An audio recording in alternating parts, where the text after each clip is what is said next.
Moscow is targeted for the second time this month by drone strikes. Russia's defence ministry has blamed Ukraine for what it called terrorist attacks. The office of President Volodymyr Zelensky has denied any involvement again. For the first time, the people of Moscow have had a taste of what they've been living through all war in Ukraine.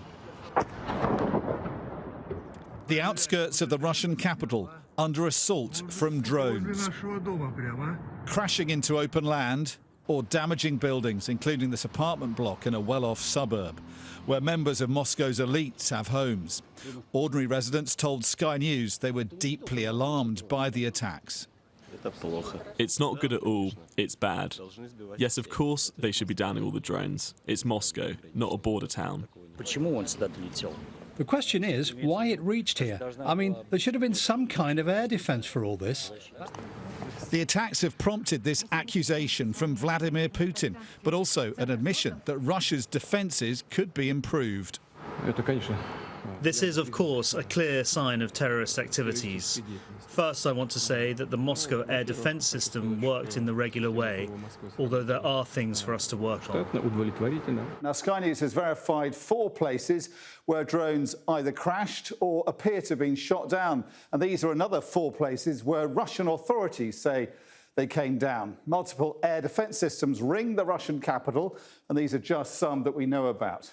Moscow says they were successful in shooting down all of the drones. To get that far, they would have had to have flown at least 260 miles from Ukraine, unless, of course, they were launched from within Russia. This expert says it's possible that Russia launched the attack on itself. Well, on the one side, this could be a Russian false flag exercise yet again, aimed to drum up Russian support for the war and perhaps a future draft that is coming in response to the Ukrainian offensive. Now, on the other side of this, it could be Ukraine. We know they have the technical capabilities to launch such a strike. But do I think they deliberately aim to target civilian centers? No.